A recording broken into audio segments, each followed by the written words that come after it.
On January 1st, 2024, I will officially retire from being a YouTuber, a content creator, and an online public personality in general. Before that, though, I think it's important that I look back and take stock of what all I've done over the last nearly 12 years, why I decided to start doing this in the first place, and exactly why it ended up like this. And this, in my own words, is exactly that. This is the history of the Vacuuminator.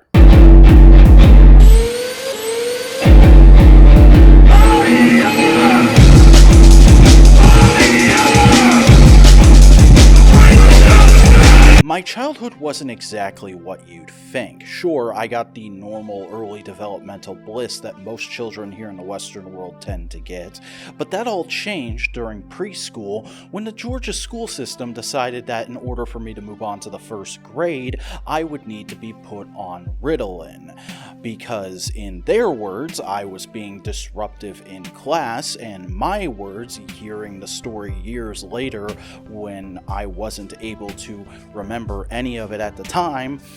kind of sounded like I was just trying to make friends. They would continue to push this narrative to my mother, even after she had me seen by our family doctor, who tested me and determined that while I had some mild OCD tendencies at the time, I didn't really need to be medicated for much of anything of that sort. And at the same time, my older sister was dealing with a persistent bullying issue that the same school system refused to do anything about. And so my mother made the only choice really available to a middle-class, stubborn, stay-at-home mom in a situation like this. She pulled the two of us out of school and, along with my younger sister, decided that we were all going to be homeschooled from then on. And it didn't go well. I can't really speak to my older sister's experience, but I remember my younger sister and I being really obstinate to the style of teaching my mom was trying to help us learn through, and from what I've been able to glean since, my mom just really wasn't equipped properly to do this in terms of her own knowledge and skill as an educator. Don't get me wrong, this isn't a "my mommy ruined my life" video. My mother was excellent at being a mother, and she's a very kind and intelligent woman, but she just didn't make for a great teacher, and because of that, our homeschooling took on a very stop and start nature. We would start at the typical beginning of a school year, trying to work off of some workbooks and video lessons she had for us, and eventually, after time and time again of my sister and I refusing to actually engage with the material, she would give up for the remainder of the school year. And this led to us having a lot of free time as children. I have a lot of memories of playing outside, playing with my toys for hours on end in my room, and watching TV. And when I say hours on end, that applies to all of these things. Parents of every generation like to say that kids are far too lazy and spend tons of time on frivolous, entertainment-oriented activities, and honestly, I have a hard time of ever believing them because I spent more time than your average kid ever got a chance to doing those things, and it really did affect me as a person developmentally. I gained an early interest and appreciation for the arts, even if I didn't have a clear understanding of things like messaging and story structure until much later, and my reading comprehension was far behind anything that would let me read full-length novels. I really enjoyed the story structure a good TV show or toy line would provide, and I attempted to replicate them in the many acres of land we tended to live on as a kid. Yeah, until about my teenage years, we almost always rented rural housing because it afforded us much more acreage and privacy and room to roam, which were things that were very valuable to my family during those days. And it wasn't wasn't just like it was me, my sister, and my mom either. I had a lot of exposure to other boys and girls my day through coordinated homeschool group play days and regular trips to church. And my life kind of continued on this pace from pretty much the time I was 5 until I was about 10 or 11, when a little movie called Michael Bay's Transformers came out in 2007, and it kicked off a revolution in toy fandom online, because with so many people getting back into one of the hottest toy properties in the West, it caused a seismic shift in the way those fandoms engaged online. Many people leaving forums for social media and the then brand new video sharing site YouTube. I know I talk about this time and time again, but the early toy reviewing revolution of 07 to 09 was just an insanely inspiring time for me, because it was the first time I saw tons of other people not just saying they liked things that were like the thing I was like, but that they genuinely loved and were engaging hardcore with the things I liked. And it wasn't just other kids, it was grown-ass adults who were coming back to this thing that had a history that stretched back past even my own childhood in ways I hadn't realized before. It was sort of a social awakening of my mind that drove me to want to be a part of this community, even though I could barely type comments on people's reviews at the time due to my laggy reading comprehension that was starting to catch up faster and faster at the time, but it would still be a few years before it really got there. It should also be noted that this revolution in toy fandom also came at a time when my family was kind of straddling the poverty line due to issues my dad was having finding a job due to recession, which meant my parents couldn't buy me a lot of toys I wanted,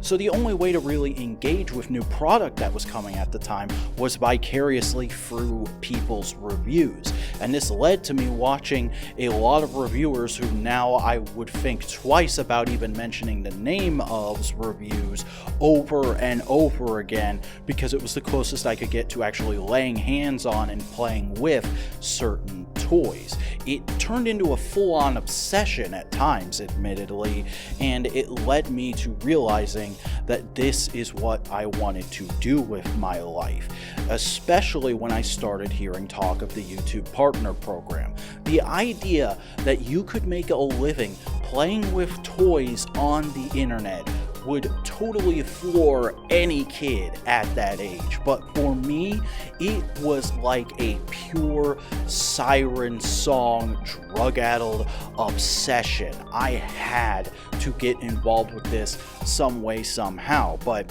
I didn't have the equipment or the know-how to jump right in, so I bid my time, learning little by little, watching any behind-the-scenes videos I could get my hands on, and trying to convince my parents to buy me a video camera and a computer of my own that would allow me to make and upload videos. And it was in the Christmas of 2011 that I would finally get my wish. My parents buying me a knockoff of the then popular Flip brand of cell phone sized video cameras that was only $50 at Best Buy and had horrendous quality, but was good enough for me just wanting to get my foot in the door. And seeing as almost nobody else used the family computer at the time, even though it was smack dab in the middle of the living room, it was basically mine to use whenever I wanted. So a few days after Christmas,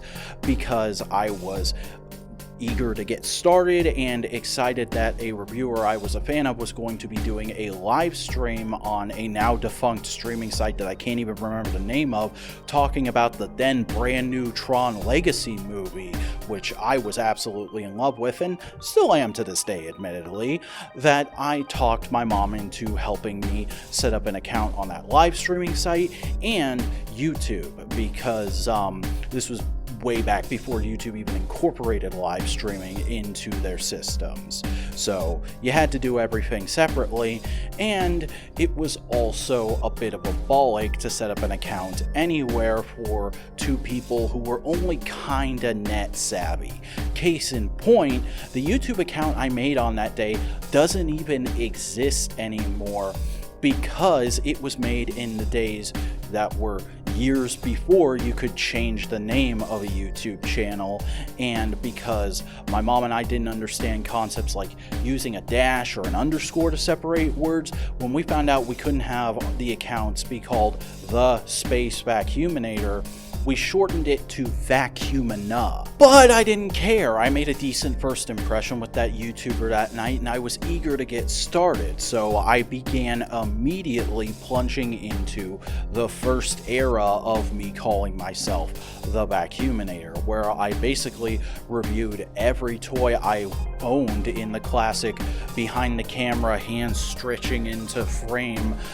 Consumer Reports-esque style that most reviewers had at the time, while also doing reviews of any new movies or TV shows I was watching, and the occasional news and updates video, which ended up ballooning until it consumed the entire channel and I had to get rid of it completely because it was turning into an obsession. Unfortunately, I don't have any footage from this time to use as visual aid because a lot of videos before 2017 on my channel are kinda lost to time, but I can assure you it was nothing but the most peak cringe you've ever seen in your life. Just all the early mistakes of a YouTuber in their early teens makes. I didn't have very good video or sound quality. Framing was often off. My words would wander even more than they tend to today. There would be awkward pauses because I didn't have video editing software. You'd also see me turn on and off the camera at the beginning and the end of every video for the exact same reason, and I constantly was looking around trying to figure out what I needed to look at to look like I was looking into camera without actually staring at the lens, because it weirded me out to do that back then, and this was in the days before putting on sunglasses to avoid your eyes wandering all over the place was a common trick. These were all mistakes that I of course wouldn't realize years later because I was too much in the throes of trying to replicate my idols, people like those early toy reviewers that I often call back to. Sean Long, Bolt Matrix, Pia, Optobotomus, JT Mitchell 87, all those guys were my earliest inspirations, but at this time it was also expanding out to folks like Angry Video Game Nerd, the Nostalgia Critic, and Linkara, and the greater That Guy with the Glasses style reviewers in general. Specifically the fact that they all had skits and pseudo-storylines and reoccurring characters going on. It made me realize that a review could be more than just, here's this thing, is it good? It made me realize it could also be entertaining in its own right, though I wouldn't realize until years later, after many attempts, that that style of making a review video entertaining wasn't exactly my forte. It was also around this time that I began joining or creating my first online friend groups, because in all honesty, I was kinda lonely and envious of friendships others had. I did have exposure to other kids growing up, yes, but my family moved around with enough frequency that I never really got to call anyone a best friend for more than a couple of weeks, even though I always tried to stay in contact with anyone who reached that status after the move to varying degrees of success. But the fact didn't change that I wanted my own team Tig with Tig. I wanted a team of like-minded creators from all walks of life who I could get behind. And that's why I made it a point of, after going to those first few tentative streams, when JT Mitchell 87 decided to make a weekly Tiny Chat a regular fixture for his community, I decided to make myself a regular at those. And while that was all great and good and fun, I wasn't the center of attention. Mitch was, and in truth, that bothered me because I was an upstart young kid who wanted to have some direction and purpose to a group rather than just sitting around talking about whatever. So a few months later, I went and created the Vacuuminator network, which was essentially just me taking a bunch of people I knew from different friend groups and sticking them all together because they were all the people I liked the most from all those friend groups, whether it be the JT Mitchell 87 group, other online communities, people I'd randomly met on Twitter after joining that site, or just friends from real life who I'd managed to stay in contact with. And if you go back and look at that channel, which I believe you still can, you can really feel it. Not a lot of good conversation is had there. We gel okay, but it never feels like we're best friends or we have any real chemistry together, even though I still like all those people and harbor no ill will towards any of them. It's just incredibly obvious why only a few years after starting it, we decided to throw in the towel kind of unanimously, and I can't even get in there to move around or update stuff or link back to anybody's modern projects because we kind of threw away the key. I can't remember the password, and I've never asked if anybody else can because it's never been that big of a priority. And while I'm on the topic, I would like to take a moment just here at the end to go ahead and apologize to all the various members of the Vacuuminator network for doing that to them. I know on some level they were doing it to appease me, and on some other level they were doing it because it sounded fun before I started getting super OCD about being punctual and having stuff going on at all times in order to garner interest. But at least to my knowledge, it was never a chore, and we all had a good time and just kind of ended it because there was no real reason for it to go on, and we were all getting busy with other things at the time. But if they're watching this and they happen to disagree, they're welcome to sound off in the comments just as all of you are. I also tried to penetrate other friend groups at this time, like I was one of the people who regularly applied to get on That Guy with the Glasses, and there was a channel that was a group channel at the time called Geekvolution, focused around comic books, that was really impressive because of how analytical it was compared to anything covering that medium at the time, that I regularly asked about helping out with or getting on, and it just never really worked out, which, knowing what I know now, might have been just as well. However, we now enter a point in my life where things began to shift a bit, because I was at that point in my teenage years where I was too old to really be asking my parents to buy me toys regularly, but I was too young to have a job to have money to buy them myself. So I was only getting something every once in a while, and toy reviewing really wasn't a sustainable model. Plus, it didn't gel all that well with the storyline stuff I was trying to do. And while I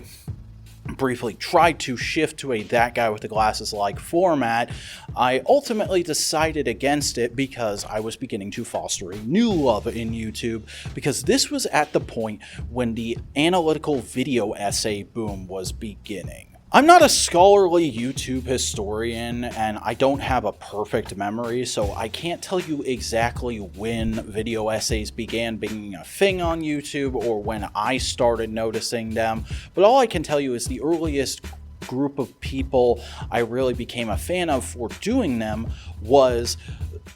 the Procrastinators, a group of cast-offs from the then still very popular My Little Pony Friendship is Magic brony community, who had decided to stop making content for that show and pivot to things like anime, video games, and manga, back before those were the most talked about things on YouTube. Specifically, I was obsessed with the group's most popular member, Digibro, who at the time was a cis man but now is a trans woman who goes by Trixie, if I'm up to date on my knowledge, but I'm going to refer to them as Digibro here because I only really followed them to that period. They came out shortly after I stopped watching them, though I mean absolutely no disrespect by doing so, and I hope people will be understanding of that. Digibro was so impressive to me at the time because they were doing stuff that was completely different from anything I'd ever seen before.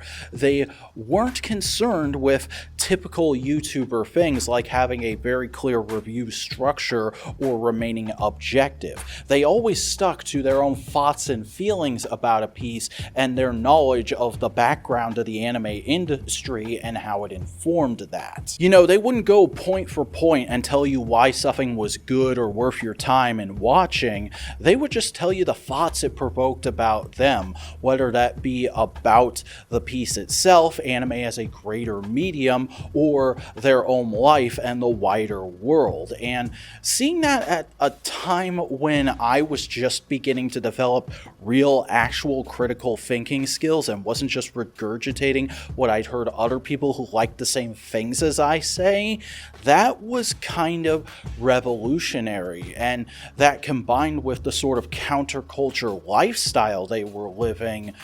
was very enticing to me. I remember spending a lot of time thinking about and even saying out loud to other people at the time that I wanted to become a Digibro for tokusatsu, because this was also at the point where I was really starting to engage with tokusatsu as a larger medium outside of Power Rangers, and was sort of letting things like Transformers and comic books fall to the wayside, even though those were my first and most true loves. All the while I was beginning to get embroiled in yet another friend group, the ML Crew, which was made up of the contributors to the Power Rangers fan site Morphin Legacy and the regulars at its weekly tiny chat, which I had begun frequenting after getting back into the franchise and rewatching all my childhood seasons and experiencing all the seasons I hadn't seen yet for the first time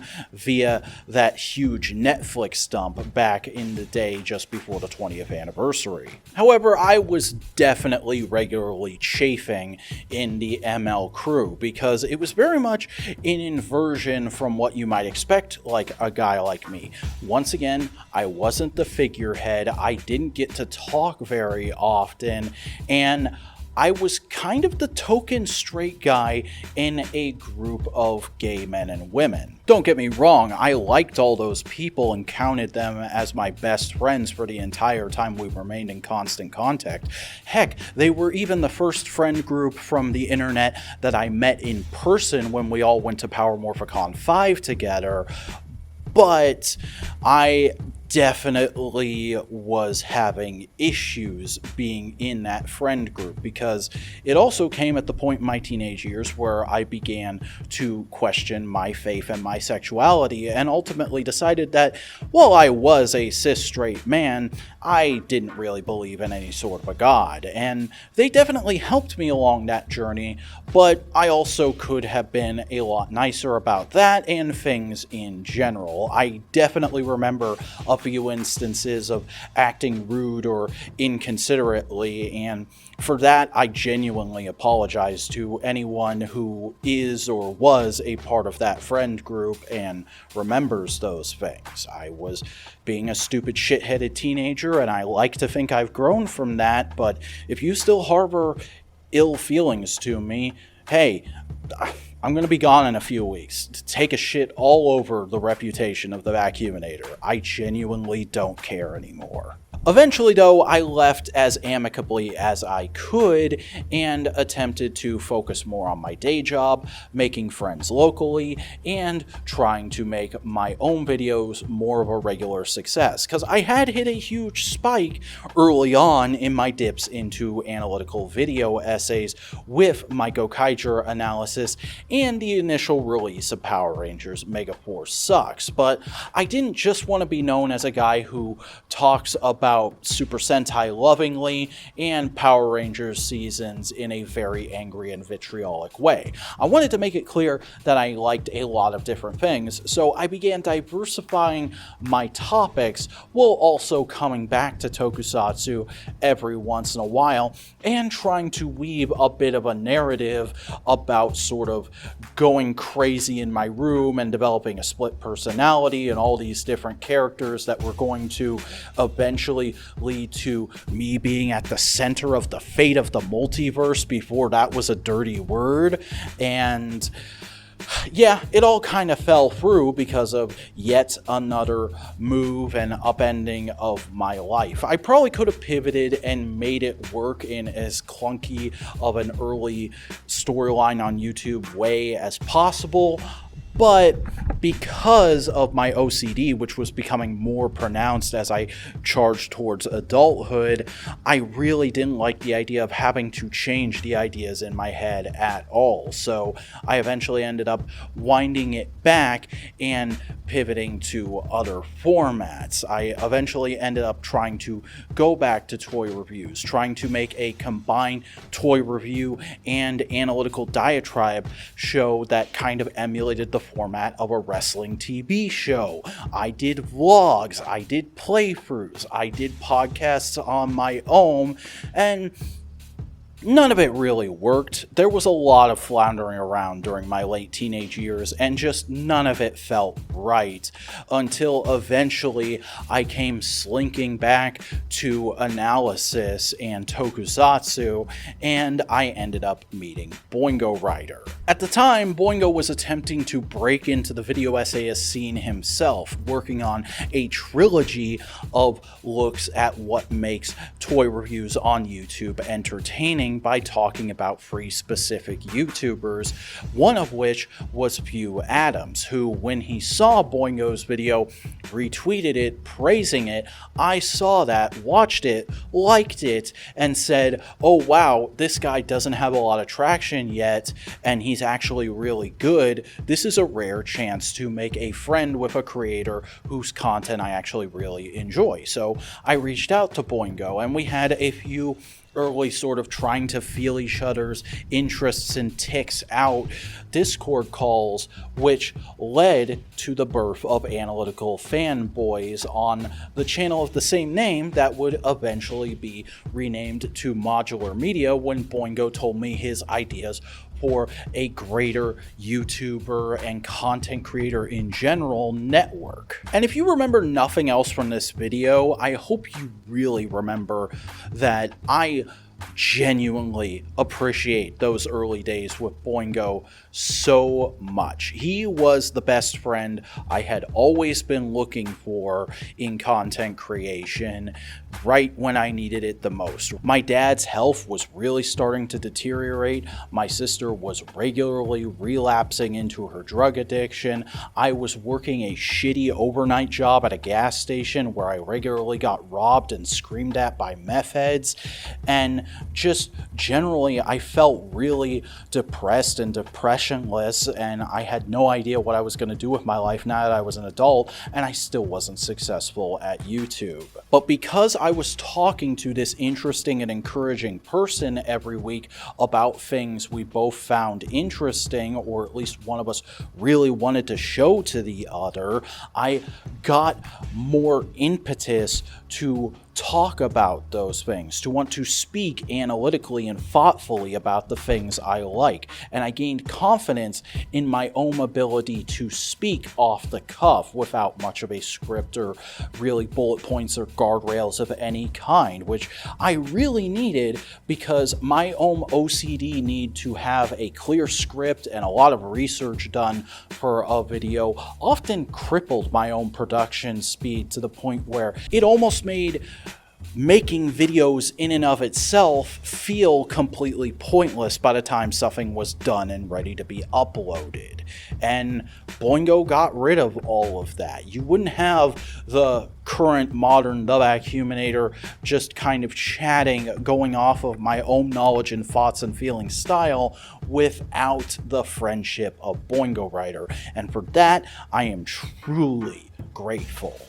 but I still wasn't quite able to hit the production speed I wanted. I was really only able to put out one video every couple of months when the mood struck me, because I was so tired and busy most days from either the gas station job or the 2 warehousing jobs I would take on after it, that I just didn't feel like making videos when I got home. So I would have to rely on things like long weekends to make it possible, and that just wasn't bringing in the numbers. Even though I was still steadily growing off of the back of Megaforce Sucks perpetually living in the algorithm, and Modular Media was also continuing to grow because of things like making new shows and bringing on new members like Snowcone83, who also became one of my best friends after being introduced to him by Boingo, and Buster Corp, someone who I saw so much potential in and just wanted to foster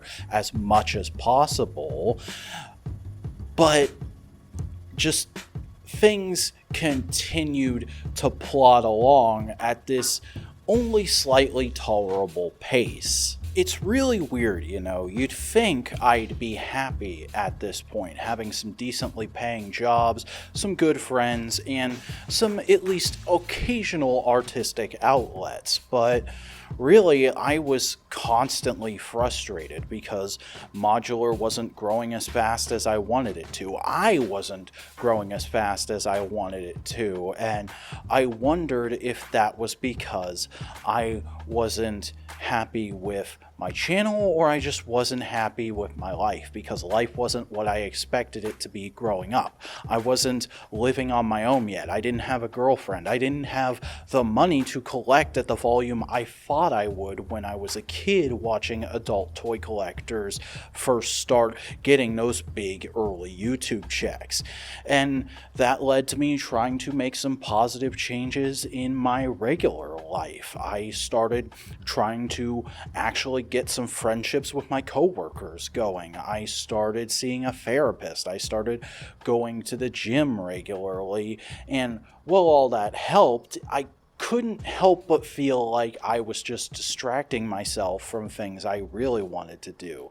Again, I still wasn't messing around with toys all that much. I hadn't really read comics regularly in ages, and weekly tokusatsu was something I found tedious at the time, even though we were just about to start up our own weekly tokusatsu podcast on Modular. And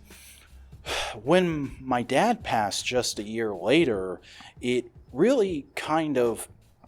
made me wonder if anything I was doing was going to feel right, if there was any chance at getting towards that childhood dream of being a happy and successful YouTuber who talked about toys all the time. And that's what led to the end of last year, where I resolved to give YouTube one last try with everything I had, devoting as much extra time as I could to it, and briefly began ripping off Secret Galaxy style and bringing on Buster Corp as an editor, before immediately realizing that it just wasn't very fitting for me and pivoting to the style you've been watching me do for the last few years, where I've not been in the typical YouTuber locations. I have not been in front of a bunch of shelves of toys and comics and stuff that relates to the things I'm talking about. I've been trying to get out in the real world, whether that means a big empty parking lot, some cool rock formations, a field, the forest, or a classroom that happens to be empty this weekend. I really wanted to give the sense that I was doing something different with my videos, that I was in locations other YouTubers wouldn't dare go to because of concerns like ambient noises or uncontrollable light sources, and that I was going to talk about the things I wanted to talk about, and I was going to talk about them in the ways I wanted to without yielding to any kind of common opinion. And above all else, I wanted to get a video out every week and deliver it early for what patrons I had left, because My Patreon and my merch store have never been really booming sources of revenue for me, but damn it, if I was going to try, I needed to try in all aspects. So I started doing the classic YouTuber things. I developed an intro and a catchphrase, and I started pushing for liking, commenting, subscribing, ringing that bell, and supporting me on the Patreon, and maybe grabbing some swanky merch. All the while shoving my opinions as hard into there and making it clear my actual disdain for the YouTubery things I felt like I had to do, even though I was making thumbnails and titles that were unlike the traditional structure I had stuck to for so much of my career and were much more in line with the modern styles of clickbait you see today, even though I was pushing so hard with things like mountains of tags and completely filled up descriptions. I still tried as hard as I could to remain true to myself and my opinion, and I think I accomplished that pretty well. Sure, there's maybe a couple of videos that are fairly bland, but they were all videos I wanted to make, and if they came out bland, it was just because I wasn't in the right place to deliver the video I wanted to at the time, and the onus is on no one else but me. But when I decided to do all this, I also made a deal with myself that this was the last time I was going to try this hard for YouTube for no reward, for no definite reward, because I knew how stuck I was in the same place in the algorithm, with only one specific type of the video able to get popular, with only one video that was constantly bringing in views and comments for years and years. Everything I put out would be the most popular video on my channel the day it came out, but then Megaforce Sucks, or maybe if I was lucky, the Gokaiger or Wizard analysis would eclipse it. I was determined to stop that, to break out of that spot and have other videos, newer videos, videos that were truer to the current version of me that existed, hitting those numbers. But I also knew